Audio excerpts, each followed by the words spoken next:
Everyone does love Oregon State baseball. That is true. Yes. Yeah, I lived there for 2 years. It was quite nice. I'd never really been to the West Coast much before that, but it was nice to like be in proximity to California and do a little traveling there and um, see all the wildness that's in Oregon. I mean, there just aren't that many people that live there. I guess it's kind of like Louisiana in that respect. There's just a lot of like parks and places you can go hike, and it was really nice. Okay, so let's go ahead and get started with our class today.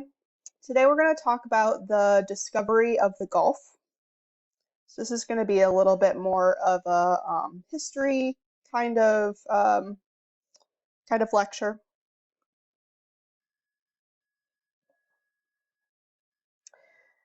So our topics for today are early exploration and mapping in the Gulf of Mexico, early and recent scientific studies in the Gulf of Mexico, and oceanographic institutions.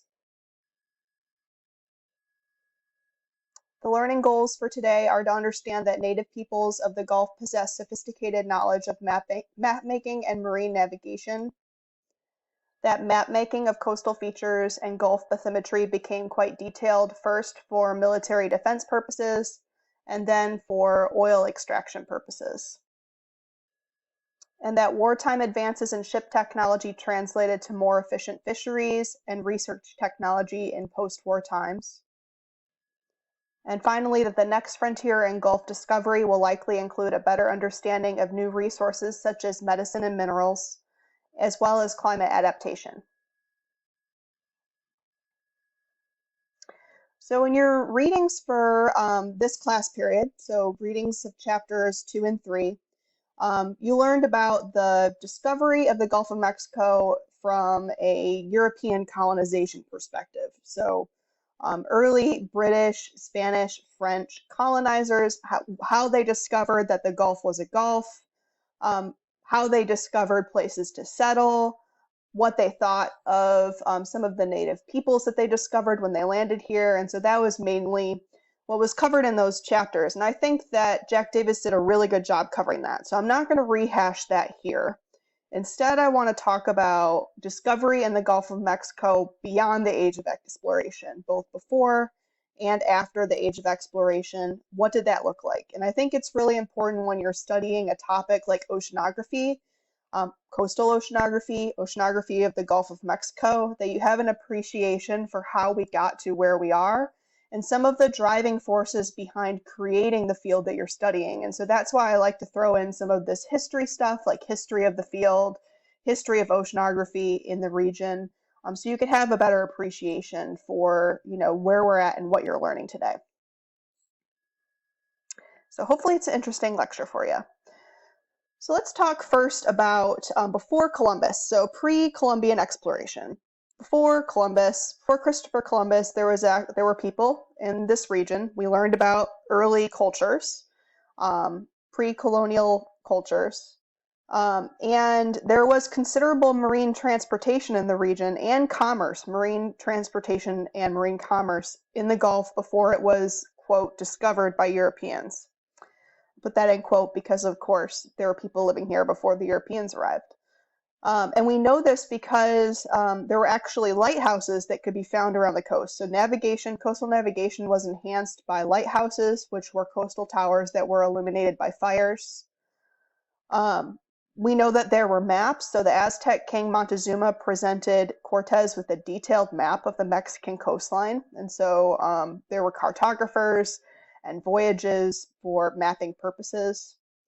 And in 1502, Columbus actually he reported that he saw a large native ship the size of a Spanish galleon about 130 kilometers east of the Yucatan coast. And so these were seafaring peoples that were able to go out into quite deep waters in quite sophisticated ships before Christopher Columbus ever arrived. Clearly, the native peoples of the Gulf possessed sophisticated knowledge of map-making and marine navigation. Most of this, of course, has been lost, but we do have these pieces of history that let us know that this knowledge was here.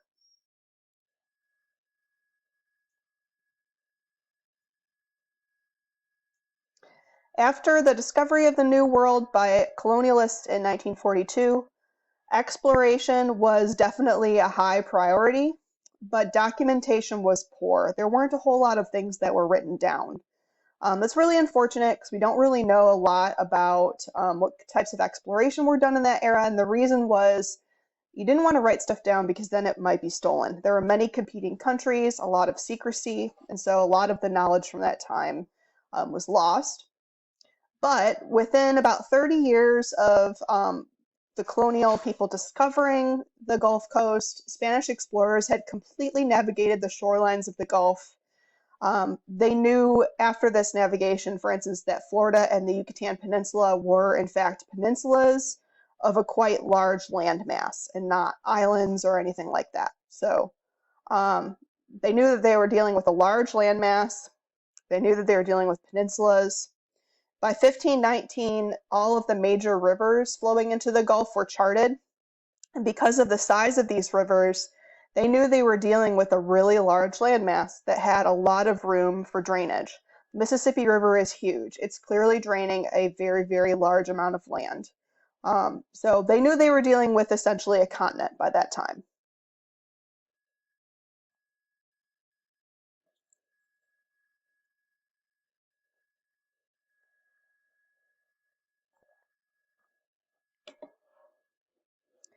By the year 1600, maps of the Gulf of Mexico were crude, but they definitely served a purpose.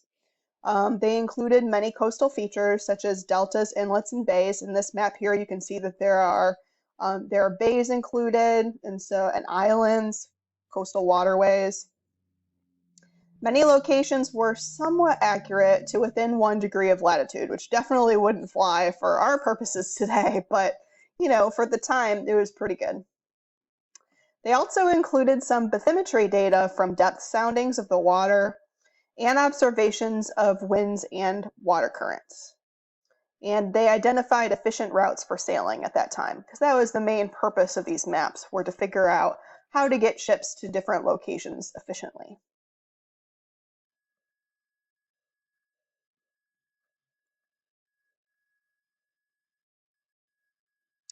Initially, the Spanish were the main explorers because all the land surrounding the Gulf was claimed by Spain. But that changed in 1588 when Britain defeated the Spanish Armada and began raiding Spanish outposts in Florida in the 1600s. And so we had a little bit of a political mix-up. Other countries started claiming land.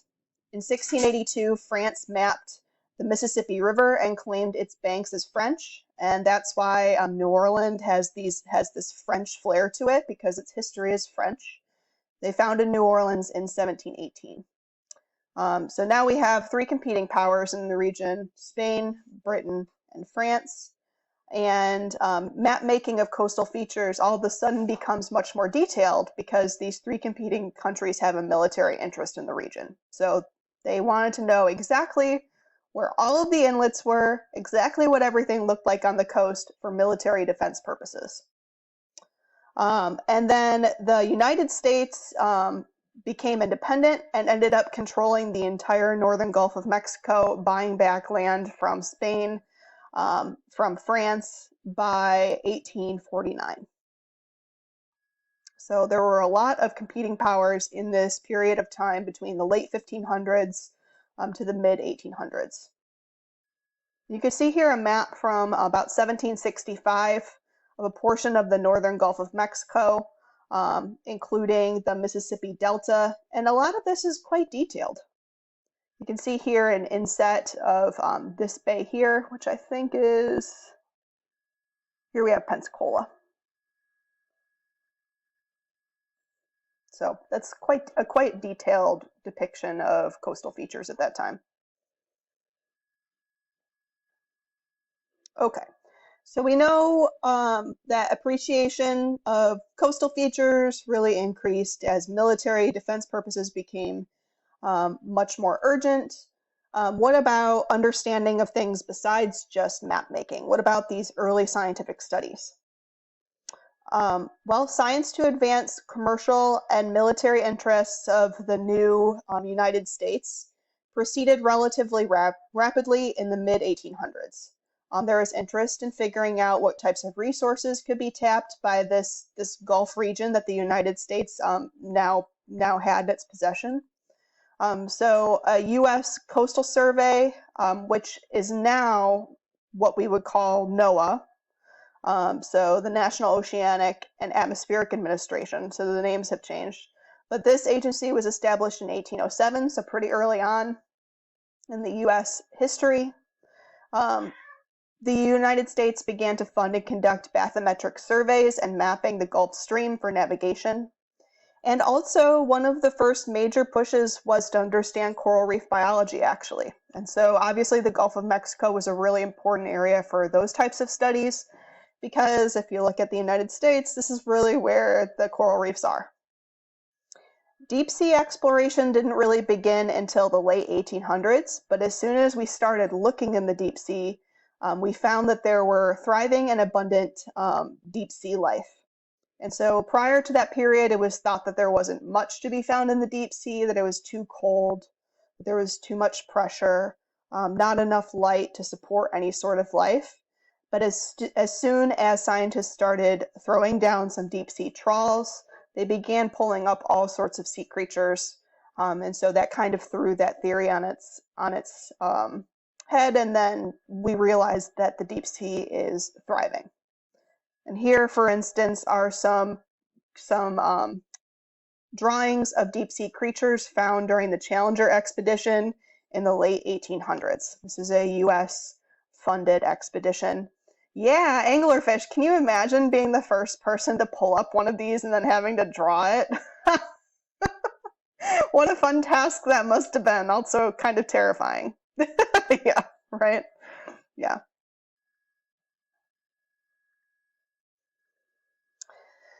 So we're going to fast forward now to around World War II, skipping a bunch of time. By World War II, there's quite a bit known about flora and fauna of nearshore environments. Pretty much the entire Gulf Coast is used for human occupation. But there's not much known about the outer shelf of the deep basin, about deep areas in the Gulf of Mexico, besides what had been done in the late 1800s. The U.S. Commission of Fish and Fisheries, which is now a part of NOAA, was established in the 1870s. And they began studies of the potential for fisheries in nearshore environments, so bays, estuaries, any sort of nearshore environment. And this was about the time that marine laboratories started to pop up everywhere. And these marine laboratories were set up to study commercially important species usually. However, there were some exceptions that weren't just there to study commercial species. For instance, the Carnegie Laboratory in the Florida Keys did research on coral reefs. So they did research on non-fishery species too. So coral reefs were still a big research area that the U.S. wanted to invest money in. And this is an image of the Carnegie Lab on Loggerhead Key. This lab is no longer active, but it was active for quite some time and responsible for a lot of great coral reef research.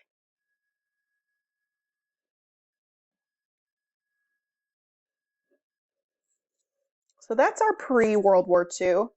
After World War II, things sped up quite a bit in terms of exploration. Knowledge of the Gulf of Mexico grew because of economic interests. There was a power vacuum, a lot of reshuffling. The U.S. had an interest to be a world power. And part of that is commodities that are easily tradable and worth a lot, such as oil. So the petroleum industry really started to gain a lot of steam. And they first ventured into the Gulf for oil exploration in 1938 and opened an oil field that's about 2 kilometers offshore from the Louisiana coast. And this was the first oil field in the Gulf of Mexico in 1938, called the Creole Field. And here's an image here of one of the first oil platform projects at Creole Fields. Discoveries of additional fields came quick. People started looking. They realized oil was here. There was a lot of economic interest in finding them, and so found a lot of sources of oil in the Gulf of Mexico. And by the 1980s, much of the Louisiana shelf was leased for oil exploration or oil production. We will talk in a later lecture about why this region is so well known for oil. It's really a huge important part of the Gulf of Mexico's history. So this is just, the tip of the iceberg, a little bit of history for you, because we can't ignore it when we're talking about history of Gulf of Mexico oceanography. But we'll go in more depth. There were also post-war expansions in fishing. So wartime brought a lot of advances in ship technology. In World War II, um, the the war in ocean environments was hugely important in turning the tides for any one country that was interested in winning the war. And so there was a lot of effort to produce the best, the fastest, the toughest ships with the best technology. And some of this technology translated to more efficient fisheries production. So, for instance, there were advances in refrigeration, on-ship refrigeration, that allowed ships to stay out at sea for longer, support people for longer. These advances occurred both during and after the war, and they became very important for fish production, because if you can refrigerate fish on board, you can stay out and fish longer. You can fish in deeper and deeper water. You don't have to catch fish and immediately come back to shore to process them. Field fisheries and oceanography research stations were established all over the coastal United States. And so these sorts of institutes really began to pop up. There was a lot of state or regional or local research efforts that were established. And in the Gulf of Mexico, the primary target species for all of the research was the Gulf menhaden, which is pictured here. It is a fish that would not be great to eat, but is used in fish oil production, fish meal production, and so it's a big moneymaker. And also shrimp, which actually are consumed, and so this would be a moneymaker in terms of food production. And so by the 1980s, over 1 million metric tons of fish were being landed annually in the Gulf. It was a highly productive area. All of this research and money that was put into expanding fishing definitely paid off in this region.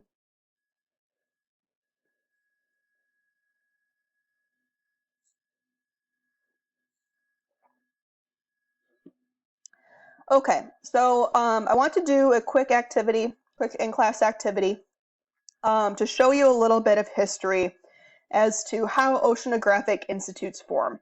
There are many, many different oceanographic institutes around the world. We have many in the United States. Some are really heavy hitters. Some do a lot of really high profile research. Some are more local, regional interest type of places, but all serve a very important role in terms of marine science interests and in terms of research needs of you, essentially, especially if you rely on fish or ocean products in any sort of form, which I believe we all do, unless any of you are completely off the grid.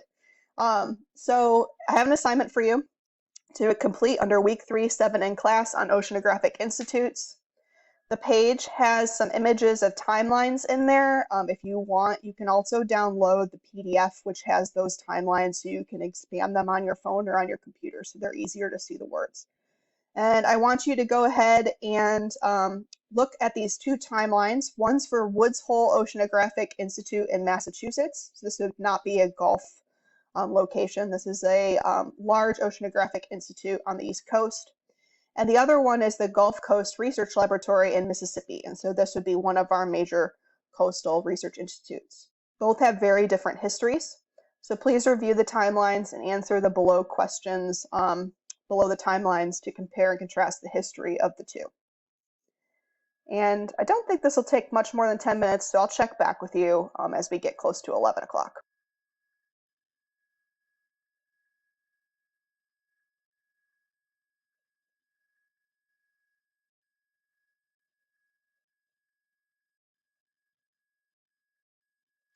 Okay, so of these two timelines, the first question was to describe some differences in the history, and there's no right or wrong answer, but from my perspective, WHOI, the Woods Hole Oceanographic Institute, which is indeed pronounced WHOI, has been better funded. There's been a lot more federal interest in projects that have gone through WHOI, and so that institution has been better funded, whereas the Gulf Coast Research Lab has been mostly funded with state money. However, the Gulf Coast Research Lab has always been more focused on education. So that was one that I would say is focused more on teaching. The Gulf Coast Research Lab has suffered major setbacks in terms of hurricanes. So I would say that definitely they had a more difficult hand dealt to them on the Gulf Coast.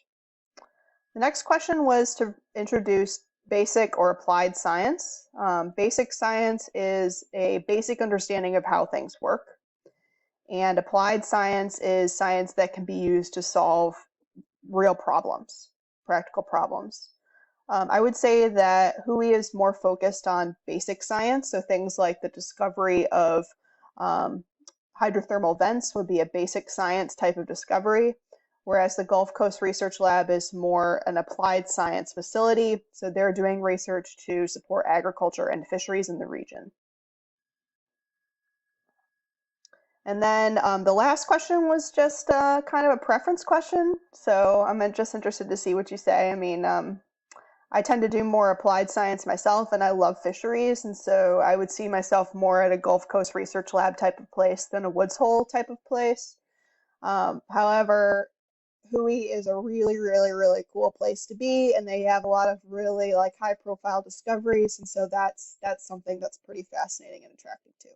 So, okay, let's get back to the lecture. Let's see where I was at.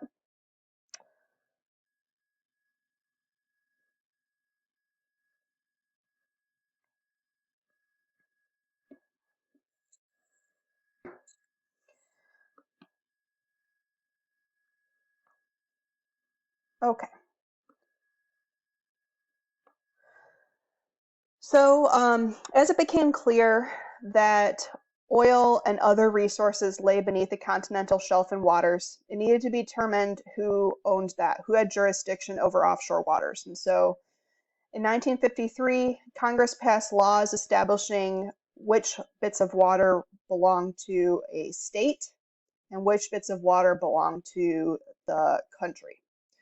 So state waters extend 9 nautical miles out for the Gulf Coast of Texas and Florida, and 3 nautical miles out for all other states. So Texas and Florida get a little bit more extra leeway in terms of which waters are theirs. That's kind of nice. Also, there was a lot of impetus for federally funded research in the late 1900s. And so a lot of this reason was because of the issue of environmental pollution and the need for policy to address it. And so that real problem, the problem of polluting our environment, resulted in a need for enhanced research in the Gulf of Mexico coastal environments in the early 1970s.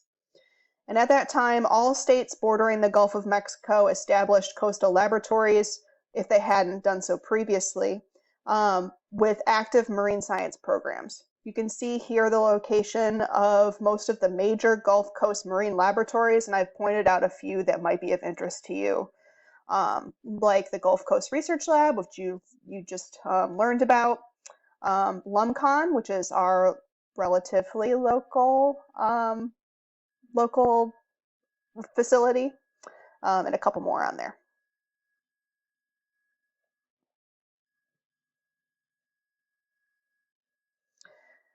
The late 1900s also brought about the age of electronics. And here I'm talking about any sort of technological advances that were able to improve or enable research endeavors, and there were a lot of them during this age. So for instance, satellite technology allowed ships to know their precise location while at sea. Improvements in underwater acoustics, which could be used to understand the depth of the ocean. Electronic real-time collection of temperature, salinity, and pressure data. Drilling technology allowed us to take core samples of the Earth's crust. and remotely operated vehicles started to be used to investigate the deep sea. And many of these advances were made possible through the work of researchers at WHOI, which you just learned about, including the Deep Submersible Vehicle Alvin, which was launched in 1964 and is still an active submersible. Still goes down on missions, and WHOI runs the Alvin program. Okay, so at this time we're going to do the quiz. This is a 2-question quiz. So go ahead and put away your notes. Make sure you're on top hat.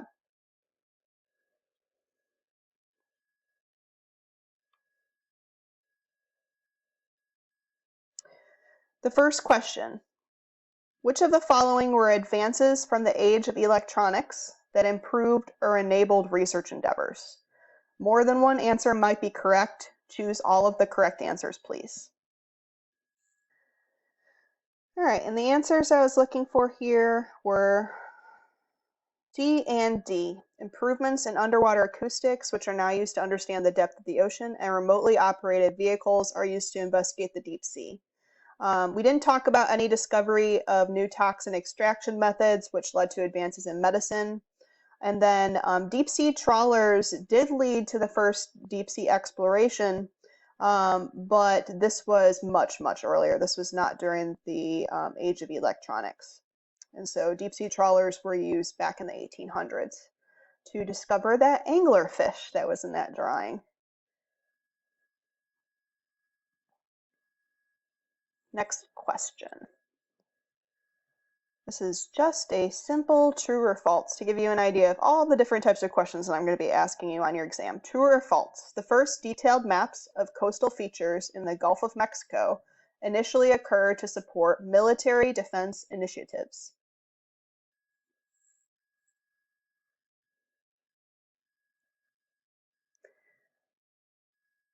I want to give you enough time, but I don't want people to just sit around having to wait too long. Okay, I went ahead and closed it. So the answer was true. So the first detailed maps of coastal features in the Gulf were to support military defense initiatives after Spain, France, and Britain had competing interests in the region.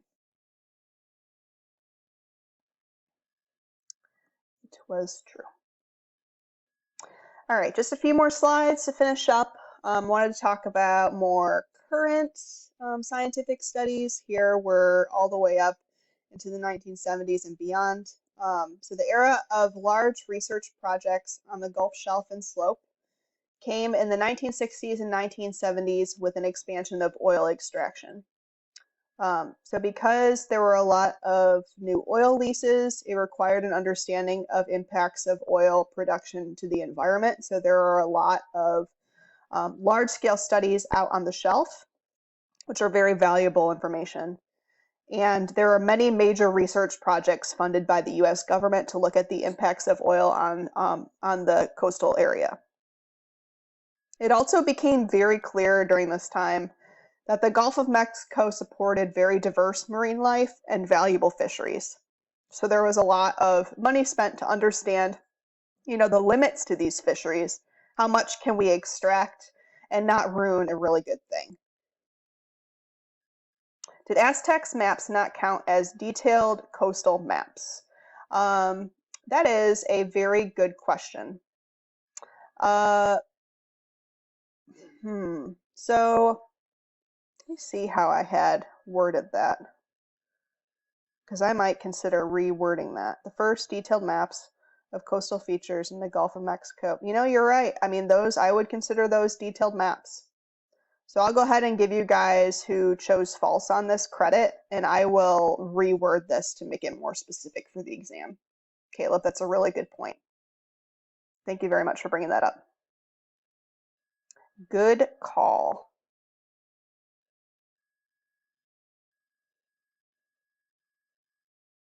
You betcha.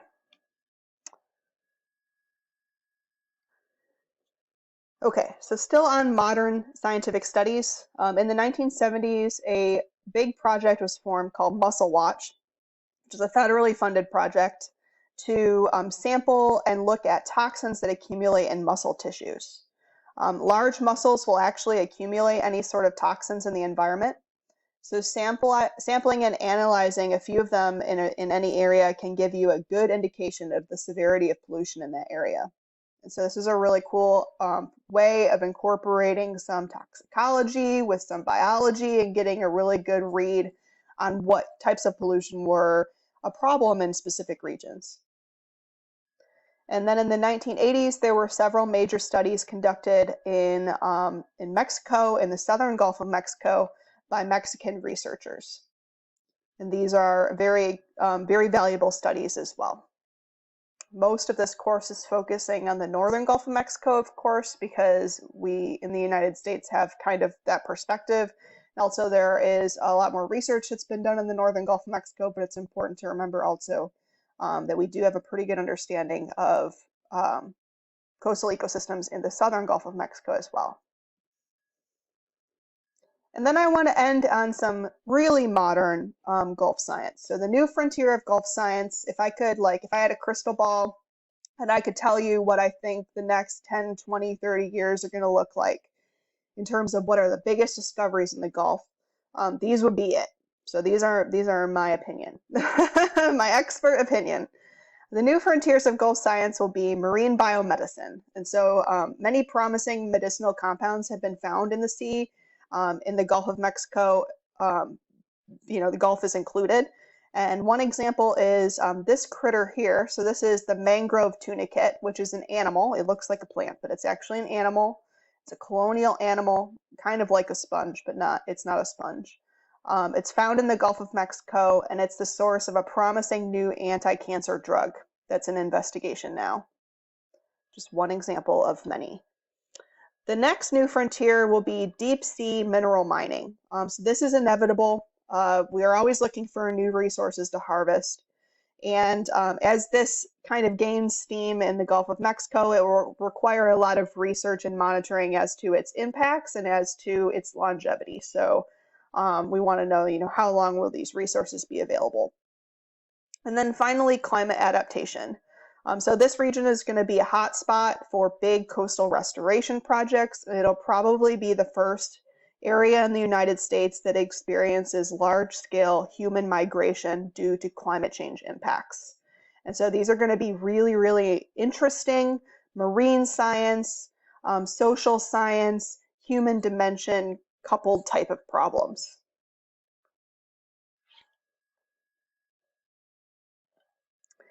All right, so next class, Friday is going to be an in-class work session for your first current event assignment. Your current event assignment is due Monday by 11:59 p.m. There's not going to be a lecture on Friday. We're just going to do this work session, and it's optional. So it's going to be in Zoom. You don't have to come, but I'd love to have you come and just hang out in Zoom, ask questions, do your assignment. I'll start by going over the assignment and rubric in detail, and then I'll be available for class period for question and answer. And you probably will be able to get the whole assignment done in this classwork session. So I encourage you to do that if it's not done already.